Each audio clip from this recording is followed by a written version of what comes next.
शिवलिंग का क्या अर्थ है? ब्रह्मा जी के मन में भाव आया कि सृष्टि की रचना करता मैं हूं। भगवान नारायण के मुख से निकल गए, आपकी रचना नहीं है, शिव की रचना है। कौन शिव? जो कैलाश पर बैठे रहते हैं, नेत्र बंद रहते हैं। ब्रह्मा जी से शिव जी, भगवान नारायण ने कहा, ये तुम्हारा भ्रम है। शिव तो प्रत्येक जीव की धड़कन में, श्वास में, कंकर कंकर में, पर्वत में, अग्नि में, जल में, थल में, वायु में, सब में शिव है। ब्रह्मा जी बोले मैं नहीं मानूंगा। भगवान नारायण ने कहा कि मत मानो, ये पर्वत है ना, चलो इसको घुमाते। भगवान नारायण ने, ब्रह्मा जी ने पर्वत घुमाना प्रारंभ करा। घुमाना क्यों प्रारंभ किया? उनको जानने के लिए। आप कह रहे हो ना कि सब में शिव है। घुमाया पर्वत, तभी एक आकृति लिंग की प्रकट हुई। भगवान नारायण ने हाथ जोड़कर जो स्तुति करना प्रारंभ करी, शिवलिंग में से आवाज आने लगी, ब्रह्मा, इस सृष्टि का रचना करता मैं हूँ। ब्रह्मा जी बोले मैं मानने को तैयार हूँ कि शिव सब जगह है, पर मुझे अब इनका शीश देखना है। तो आप चरण ढूंढ लो। भगवान नारायण कहने लगे अच्छी बात है, मैं चरण देखता हूँ। ब्रह्मा जी ऊपर गए, शीश ढूंढने के लिए भगवान नारायण चरण की ओर गए। नारायण तो वापिस आ गए क्योंकि हमारे उनका चरण मिलना नहीं हो। जाते जाते जाते जाते उनमें भगवान ब्रह्मा जी ने गौमाता को देखा, कहा मुझे मिल नहीं रहा शीश, चलो तुम चलकर कह देना भगवान नारायण के सामने कि भगवान ब्रह्मा जी को शीश मिल गया। गाय ने कहा मैं क्यों झूठ बोलूं?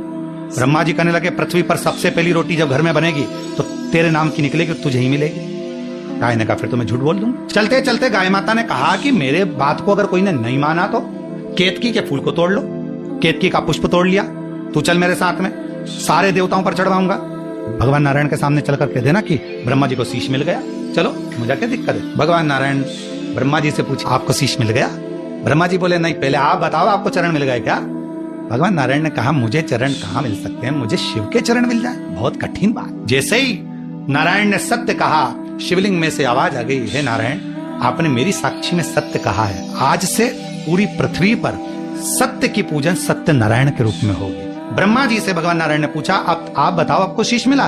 ब्रह्मा जी बोले मुझे तो शीश के दर्शन हो गए। अगर ना मानो तो गौ माता से पूछ लो। गाय ने कह दिया कि ब्रह्मा जी को शीश का दर्शन हो गया। शिव जी ने आकाशवाणी करके कहा गौ माता तू जगत की मां होकर झूठ बोलती है, मैं तुझे श्राप देता हूं कि तेरा पूरा शरीर पूजा जाएगा पर तेरा मुख अपूज्य माना जाएगा। आखिरी में ब्रह्मा जी ने कहा कि केतकी के पुष्प से पूछो, तो केतकी का पुष्प भी झूठ बोल दिया। भगवान ने श्राप दे दिया, अरे केतकी सारे देवताओं पर चढ़ेगा पर शिव पर कभी नहीं चढ़ेगा। ब्रह्मा जी कह रहे नहीं, मैंने शीश का दर्शन किया।